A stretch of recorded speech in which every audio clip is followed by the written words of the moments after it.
জীবন চলার পথে চোখের পানি আসবে, কেউ যেন এটা মুছে দেখ সে আশা করবেন না। কারণ আজকাল চোখের পানি মুছে দেওয়ার ভিতরেও কেমন জানি কিঞ্চিত একটু অনেক মানুষের স্বার্থ।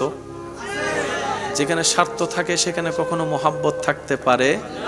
তো কখনো যদি চোখের পানি চলেও আসে দুনিয়ার কোনো কারণে, বুদ্ধিমানের মতো একটা কাজ করবেন, যাই নামাজটা বিছিয়ে সিজদায় পড়ে যাবেন।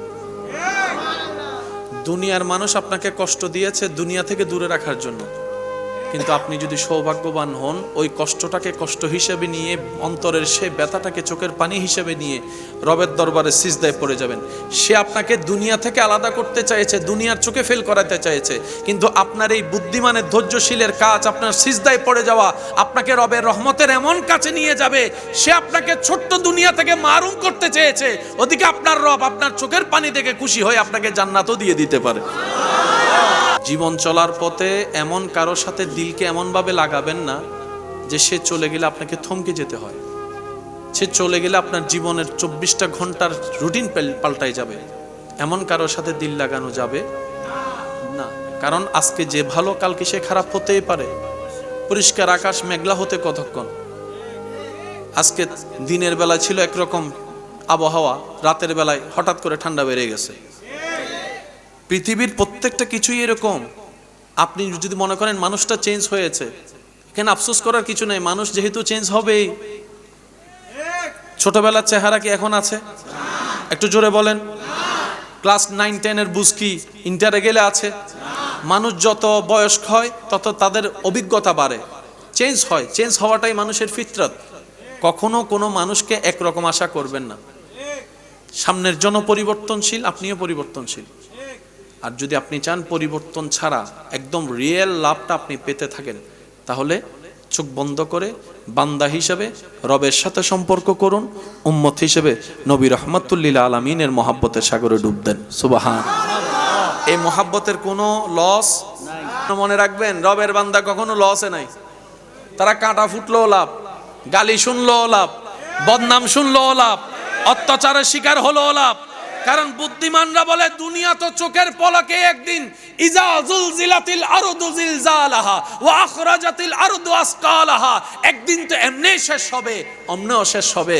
জান্নাত তো শেষ হবে না, জান্নাত তো শেষ হবে না। আল্লাহ দুনিয়া দরকার নাই, জান্নাতে আমাকে ঘর দিও, তারাই সফল হয়ে যায়। সুবহানাল্লাহ। এবার আপনারাই বলেন, ফেল হতে চান না পাস হতে চান?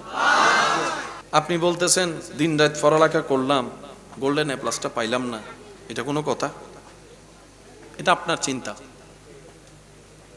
জীবনে এমন অনেক মানুষও আছে ভালো করে পড়ালেখা করে নাই, শুধু পরীক্ষার আগে দিন রাতে একটুখানি পড়ছে, সেও 1 গ্রেড পেয়ে গেছে, এরকম মানুষও।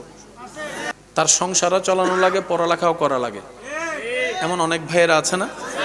তো পরীক্ষা দিচ্ছে কিভাবে? পরীক্ষার আগের দিন রাত্রে যদ্দূর পারে পড়ে লিখে আসে, সে একদিন পরে 1 গ্রেড পেয়ে গেছে, আর আপনি আমি সারা বছর পরেও গোল্ডেন এ প্লাস পাই নাই। হিসাব মিলে না। মনে রাখবেন, আপনার ভবিষ্যৎ আপনার গোল্ডেন এ প্লাসের উপর নয়। পরীক্ষার খাতায় গোল্ডেন এ প্লাস না পাইলেও কোনো লস নাই, কারণ আপনি মারা গেলে সার্টিফিকেটের আর কোনো দাম নাই। মানুষ হিসেবে গোল্ডেন এ প্লাস অর্জন করেন, বান্দা হিসেবে গোল্ডেন এ প্লাস অর্জন করাটাই সবচেয়ে বড় বাহাদুরির কাজ। নবী রাহমাতুল লিল আলামিনের উম্মত হিসেবে গোল্ডেন এ প্লাস পাওয়াটাই মহা সৌভাগ্যের কাজ। সুবহানাল্লাহ। দুনিয়ার এগুলা কি আজকে আছে কালকে? বলেন না, আজকে আছে কালকে? কত জমিদার বাড়ি পড়ে আছে, জমিদার বাড়ি জমিদার, কত রাজার বাড়ি পড়ে আছে রাজা। এক সময় যাদের একটা আওয়াজে পুরো এলাকা কম্পন করত, যাদের রাস্তায় পথ চলাটা সবার অন্তরে ভয় সঞ্চারণ করত, আজকে তাদের এলাকায় ছোট্ট ছোট্ট বাচ্চারা পর্যন্ত বুক ফুলাই চলতেছে, তাদের নাম নিশানা পর্যন্ত রাখে নাই এই পৃথিবী। কথা বলেন ঠিক কিনা? কখনো এই পৃথিবীকে ধরে রাখার চেষ্টা করবেন না, কারণ পৃথিবীকে ধরে রাখা যায় না। হাজার কিছু দিয়ে বানলেও আপনি পৃথিবীকে ধরে রাখতে পারবেন না। মনে রাখবেন, আমরা যে জীবন চলার পথে সবাইকে খুশি করতে চাই, খুশি রাখতে চাই, এটার মতো বোকামি কাজ আর নাই। কারণ পৃথিবীতে সবচাইতে কঠিন কাজ হচ্ছে মানুষকে খুশি রাখা, আর সবচাইতে সহজ কাজ হচ্ছে স্রষ্টাকে খুশি করা। সুবহানাল্লাহ। মানুষকে হাজার দিল খুশি হয় না, যতক্ষণ দেয় ততক্ষণ ভালো, দিতে না পারলে এর চাইতে খারাপ আর কেউ। আর রব এত দয়াবান, বান্দার একটা সিজদা দেখলেও খুশি হয়ে যায়। বান্দা একবার রব বলে আল্লাহ বলে ডাকলেও খুশি হয়ে যায়। গাফফার বলে ডাকলে, রহমান বলে ডাকলে, খুশি করতে জানলে, খুশি হলে সারা জীবনের গুনাহ মাফ করে দেয়। সুবহানাল্লাহ। সেজন্য বুদ্ধিমানরা দুনিয়াকে খুশি করার পিছনে সময় দেয় না, দুনিয়ার সৃষ্টিকর্তাকে খুশি করার পিছনে সময় দেয়। আল্লাহ তাআলা আমাদেরকে এই ছোট্ট ছোট্ট বুঝগুলা বুঝে চলার তৌফিক দান করুন। কখনো একা মনে করা যাবে না। চলবেন একা, থাকবেন একা, বাঁচবেন একা। সবাই আপনার সাথে আছে, দিলটা আপনি কারোর সাথে লাগাবেন না।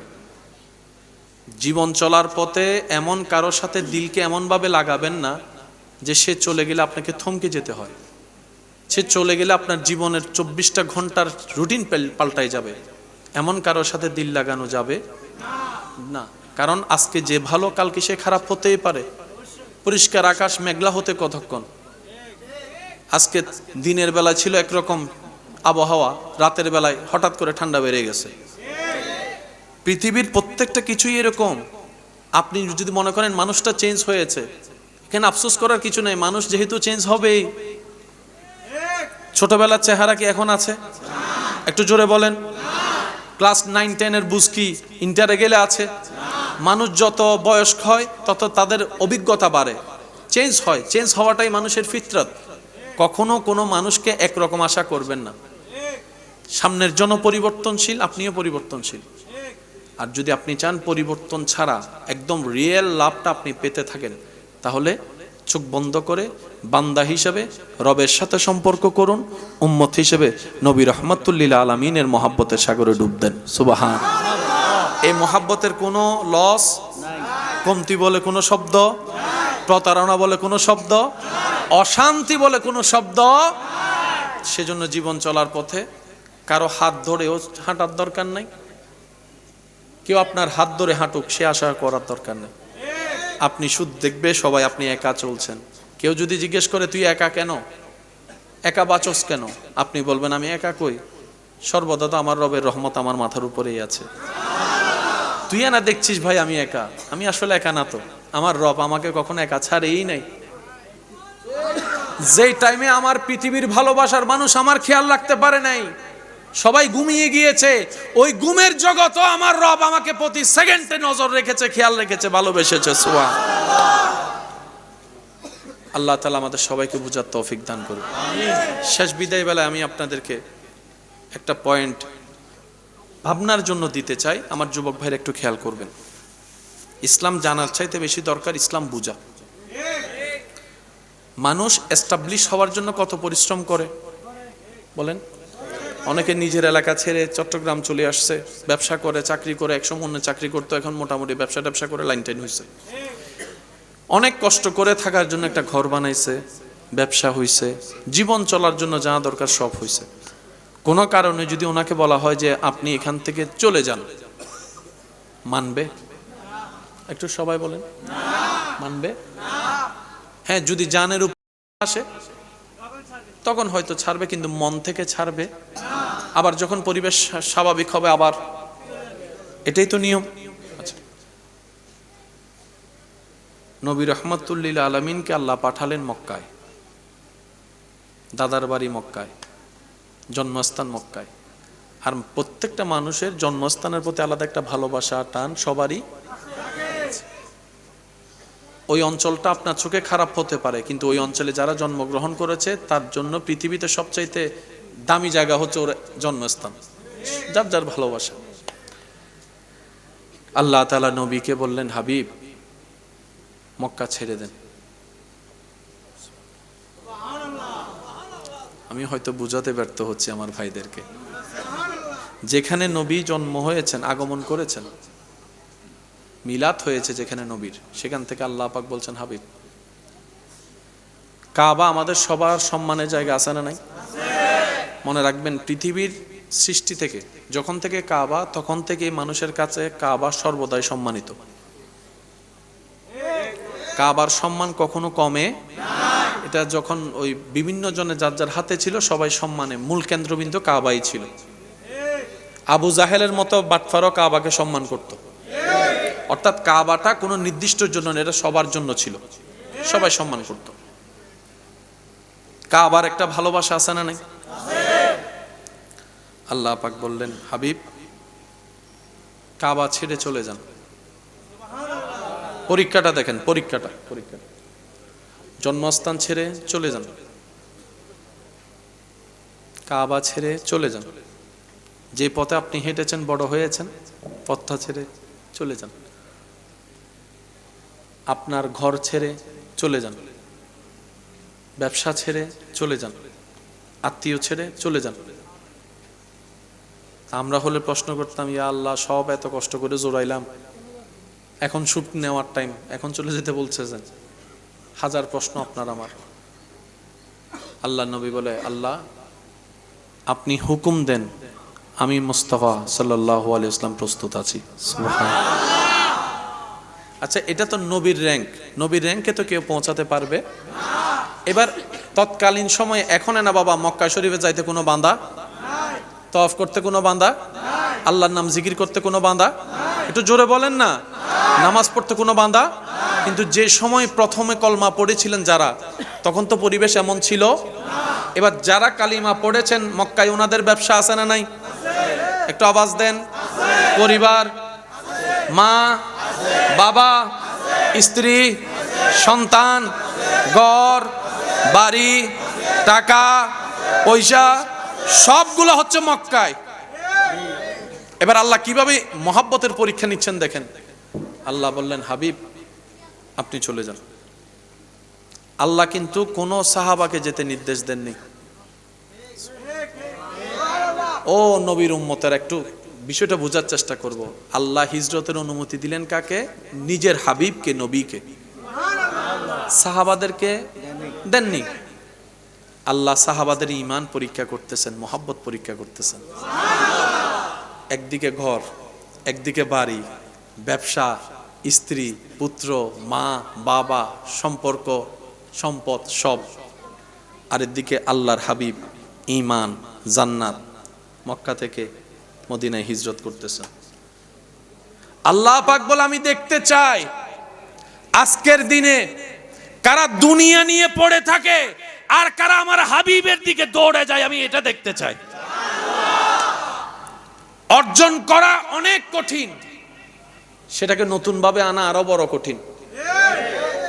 সাহাবায়ে কেরাম, আবু বকর সিদ্দিক বলে, ইয়া রাসূলুল্লাহ, আল্লাহ যদি আপনাকে ইজাজত দেয় আমি আপনার সাথে যাব। আবু বকর, তোমার ব্যবসা? কই ইয়া রাসূলুল্লাহ, ব্যবসা কি, পরিবার কি?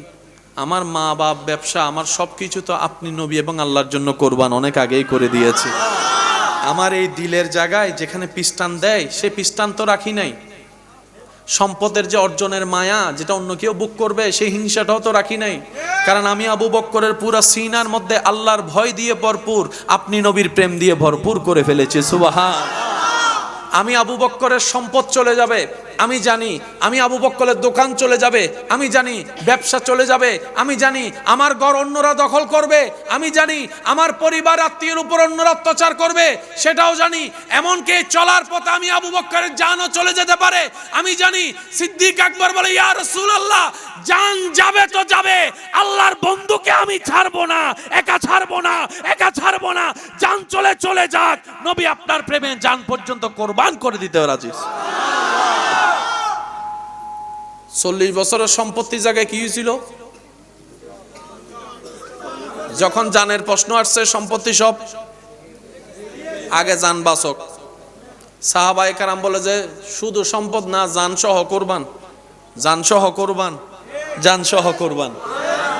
এবার ঘটনা যখন ঘটছে তাকিয়ে আছেন কে? জোরে বলেন না। এবার সবার দুনিয়াবি সম্পদ আছে না নাই? যার যার মতো করে। এবার আল্লাহ পাক দেখে আবু বকর সিদ্দিক সব কিছু ফেলে বাইরে গেছে মদিনার পথে। ওই সাহাবাও, ওই সাহাবাও, ওই সাহাবাও সব মদিনার দিকে, সব মদিনার দিকে। মুহাজির হচ্ছে সবাই, মুহাজির, মুহাজির, মুহাজির। যাচ্ছেন কোথায়? আল্লাহর হাবিব যেখানে, আল্লাহর হাবিব যেখানে, আল্লাহর বন্ধু যেখানে, সেদিকেই আমাদের পথ চলা। আপনাদের এগুলা, তোমরা তো দেখছো এগুলা, আমরা তো চোখ বন্ধ করে দেখছি যে সামনে আমাদের জন্য জান্নাতে মহল তৈরি করে রেখেছেন রব্বুল আলামিন। আমরা অল্পটা নিচ্ছি না, বেশিটা নিব। চলছে চলছে। মক্কাবাসী অবাক, কারণ তাদের প্ল্যানিং ছিল অন্তত ঘরের জন্য হলেও তো থেকে যাবে, ব্যবসার জন্য হলেও তো থেকে যাবে, এগুলা ছেড়ে তো আর যাবে না, এটা ওদের চিন্তা ছিল। ওদের চিন্তার মধ্যে ধুলি দিয়ে সাহাবাই কেরাম 100 গুণ আগিয়ে চলে গেলেন মদিনা শরীফের মধ্যে। এবার মদিনায় গেলেন, ওখানে কোনো আত্মীয়, কোনো ঘর, কোনো ব্যবসা, কোনো ইনকাম নাই, নাই কিছু নাই, জেনেও চলে গেছে। ও সাহাবাই কেরাম এখন করবেন কি? কয় যার নামে বের হইছে উনি আছে না। আর একটু জোরে বলেন না। আল্লাহ এটা দেখতে চায়, আল্লাহ এটা দেখতে চায়। রব বলে যে আমি তো চাই এটা, আমি রব তো চাইলে অসম্ভব সম্ভব করি। তো তোরা বিশ্বাস কর না এটা, তোরা বিশ্বাস করতে দেখলে তো আমি রবের খুশি লাগে, তখনই তো আমি ইন্নাল্লাহ আলা কুল্লি শাইইন কাদির। ডাক্তারে বলে বাঁচবে না, ইন্ডিয়া বলে বাঁচবে না, লন্ডন বলে বাঁচবে না, আমেরিকা বলে বাঁচবে না, সব ডাক্তার ভোট করে বলে যে বাঁচবে না, আমি আল্লাহ চাইলে সেখান থেকে আবার নতুন করে বাঁচাই দিতে পারি। সুবহানাল্লাহ। বিশেষ এটা রাখিস না বান্দা, আমি এটা দেখলে খুশি হয় আমি রব। যখন আমার বান্দা এই বিশ্বাসটা করে আমি রবের খুশি লাগে, তখন আমার দিতে ভালো লাগে। এবার সবাই আওয়াজ দিয়ে বলেন, সব সাহাবার জীবন আল্লাহ তাআলা সাজাই দিছে কি দেয় নাই? সম্মান কমাই দিছে না বাড়াই দিছে? যা হারাইছে তার চাইতে কম পাইছে না বেশি পাইছে? সেজন্য রবের রাস্তায় কোনো লস নাই। একটু জোরে বলেন। আমরা সেই লাভটা দেখি না কেন জানেন? আর সিডিঙ্গে বাসা থেকে হতাছে হদে কি নগদে নারায়ণ বলে কি একটা হদে লেখা হয়, মানে ওই নগদ দিলে ঠিক আছে, মানে চোখের সামনে দিলে পারফেক্ট আছে, যদি তার বাকি বাকির নাম তো বাকি অনারেন্ডা হয় না কেন? আওয়াজ দিয়ে হন না, হয় না? বাকির নাম কি? ফাঁকি। মুসলমানরা বাকি সব রাখে আল্লাহর কাছে। কার কাছে? আল্লাহর কাছে, যেখানে কখনো ওয়াদা খেলাফ। আমাদের কাজ হচ্ছে আল্লাহ এবং রসুলের দেওয়া বিধানের মধ্যে সর্বোচ্চ মেনে চলে চেষ্টা করে চলা। কবুল করার মালিক, নিয়ামত দেওয়ার মালিক, নিজের গুনার জন্য তওবা করা, সর্বোচ্চ আল্লাহর কাছে শুকরিয়া করা। আলহামদুলিল্লাহি রাব্বিল আলামিন ওয়াল আকিবাতু লিল মুত্তাকিন ওয়াসসালাতু আলান নাবিয়িল কারীম ওয়া আলা আলিহি ওয়া আসহাবিহি আজমাইন, আম্মা বা'দ। ফাআউযু বিল্লাহি মিনাশ শাইতানির রাজীম। বিবারাকাতি বিসমিল্লাহির রহমানির রহিম। ইন্নাল্লাহা ওয়া মালাইকাতাহু ইউসাল্লুনা আলান নবী ইয়া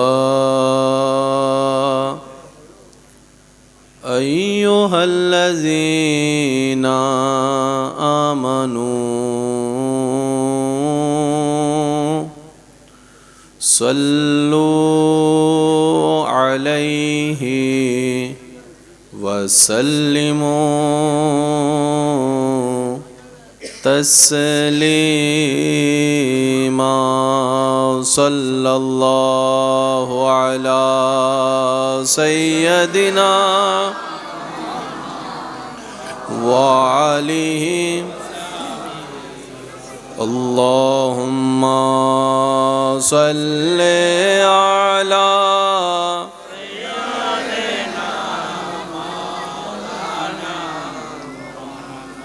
وعلى آل سيدنا। সবাই মিলে আর একটু মোহাব্বতের আওয়াজে আল্লাহুম্মা সাল্লি আলা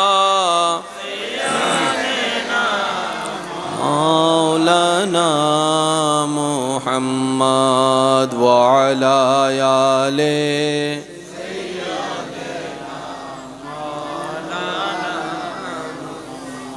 सुबह तैबा में हुई बटता है बड़ा नूर का, सदका लेने نور کا آیا ہے تارا نور کا اللہم صلی علی مولانا محمد وعلی آلہ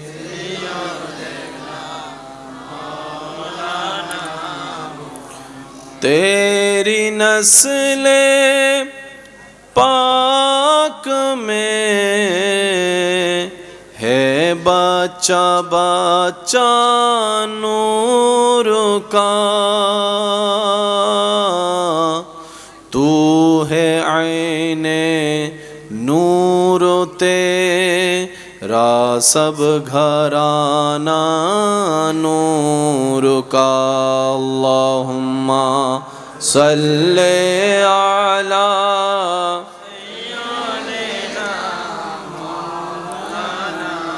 محمد وعلی آل سیدنا اللہ اللہ اللہ اللہ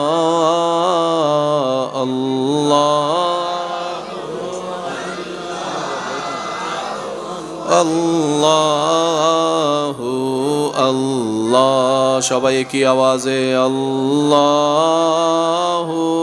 আল্লাহ আল্লাহ আল্লাহ আল্লাহ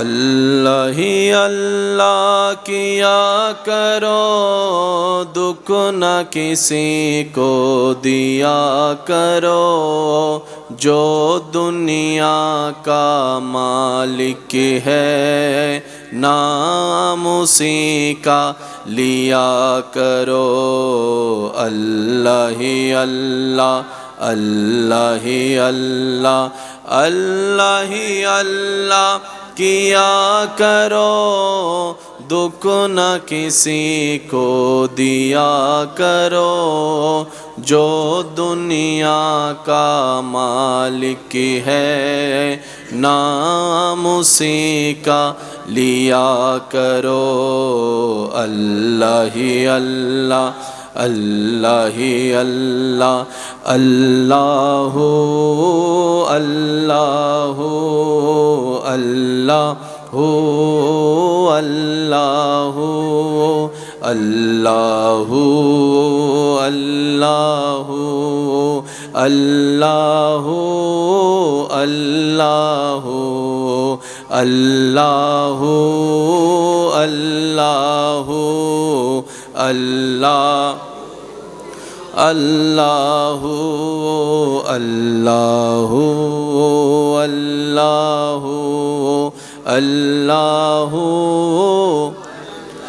اللہ ہی اللہ کیا کرو دکھ نہ کسی کو دیا کرو جو دنیا کا مالک ہے نام اسی کا لیا کرو اللہ ہی اللہ اللہ ہی اللہ اللہ ہی اللہ গোলাপ নীলম গাদা নীলম নীলম রজনীগন্ধা মনের শোকে মালা গাঁথিলাম সকাল থেকে একেবারে দেখা দাও যদি ও গো কামলিওয়ালা একেবারে দেখা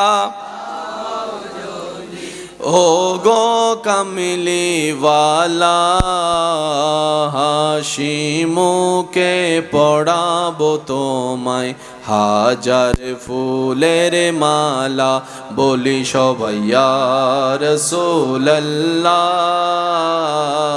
ইয়া মাশাআল্লাহ, একটু জোরে জোরে। ইয়া রাসূলুল্লাহ, হলুদ ফুলকে প্রশ্ন করি রংটি কোথায় পেলে, হলুদ ফুলকে প্রশ্ন করি রংটি কোথায় পেলে, উত্তর দেয় সেই রংটি ছিল নূর নবীজির ত্বকে, তাই সেই ফুলকে বাগান থেকে তুলে গাতলাম মালা, সুযোগ পেলে পড়াবো তোমায় হাজার ফুলের মালা। শেষবারের মতো, ইয়া রাসূলুল্লাহ, ইয়া হাবিবাল্লাহ,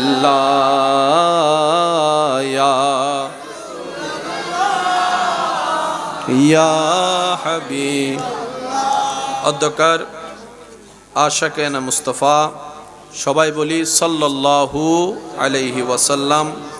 মাহফিল উদযাপন কমিটির আয়োজনে এলাকাবাসীর আন্তরিক ভালোবাসা, মহাব্বতে ও সহযোগিতায় আজকের এই সজ্জিত আজিম উশান নূরানি ইমানি মাহফিলের সম্মানিত মান্যবর প্রধান বক্তা হযরতুল আল্লাম জনাব মৌলানা মুহাম্মদ মুজাম্মেল রেজা আজিজি নরসিংদী মাদ্দাজিল্লুহুল আলী সাহেব, আজকের মাহফিলের সম্মানিত মান্যবর বিশেষ মুকাররের রৌনকে আহলে সুন্নাত, রৌনকে মিল্লাত হযরতুল আল্লাম হাফেজ কারি মৌলানা শরীফুল ইসলাম আল কাদিরি মাদ্দাজিল্লুহুল আলী সাহেব, আজকের মাহফিলের সম্মানিত প্রধান আকর্ষণ রৌনকে মিল্লাত, রৌনকে আহলে সুন্নাত হাফেজ মৌলানা মুহাম্মদ আহসানুজ্জামান আসু হুজুর সাহেব সহ বিশেষ করে নাতে রসুলের যারা খেদমত নিবেদন করেছেন, আমার প্রাণপ্রিয় ভাই শায়ের জগতের উজ্জ্বল নক্ষত্র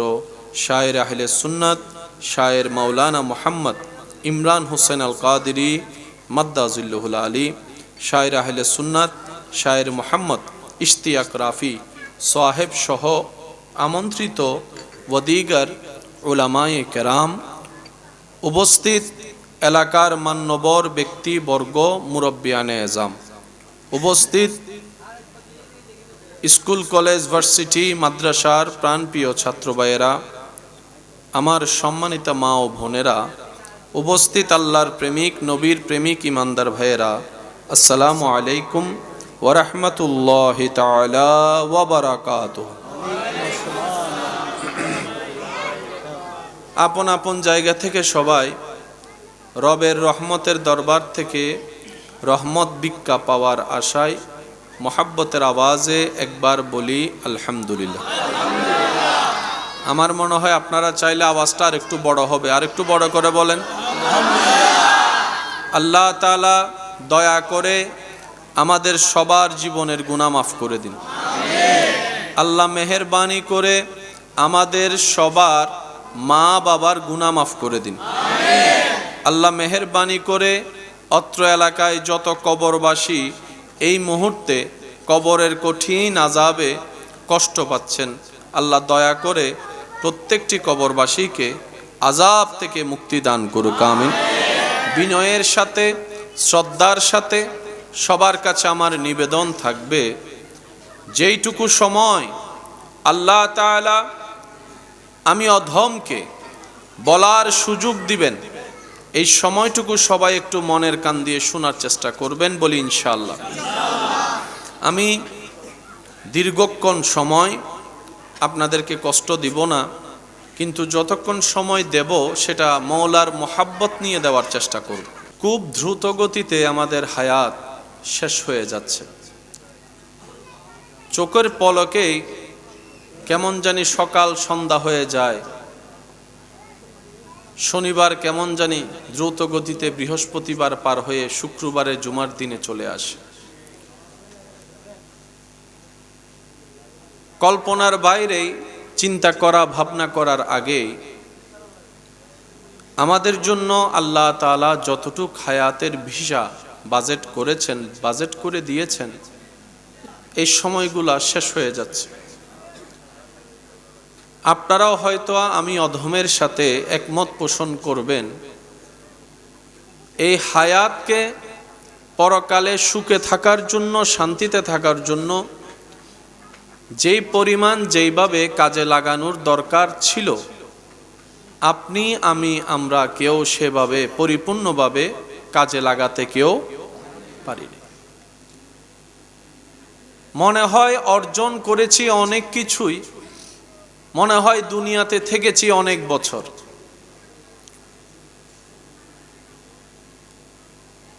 এই ধারণা কম বেশি সব মানুষের মাথায় আসে। অনেকে তো এমনও চিন্তা করে সময় যাচ্ছে না কেন, সময় কাটছে না কেন বলে আফসোস করে। কিন্তু যারা আইসিইউতে আছে এই সমস্ত মানুষরা একটা সেকেন্ড বাঁচার জন্য কত ফরিয়াদ করতেছে। আল্লাহ তাআলা যেই লক্ষ্যে আমাদেরকে পাঠিয়েছেন, আমরা কিন্তু কেউ সেই লক্ষ্যটা পরিপূর্ণ করতে পারিনি।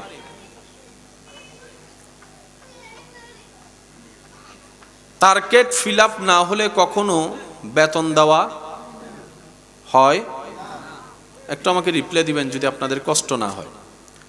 টার্গেট পরিপূর্ণ না হলে কখনো পুরস্কার দেওয়া হয়। টার্গেট পরিপূর্ণ না হলে 1-2 বার 3 বার ফেল করলে তাকে আর কোম্পানিতে চাকরিতে রাখা হয়। টার্গেট পরিপূর্ণ করতে না পারলে সে আর ইনকাম করতে। সৌভাগ্য আমাদের এত মহান, আমাদের রব হচ্ছেন রব্বুল আলামিন। পিছন পর্যন্ত শুনতে চাই রবের প্রশংসায় সুবহানাল্লাহর আওয়াজ, আরো জোরে, আর একটু মহাব্বতের আওয়াজে।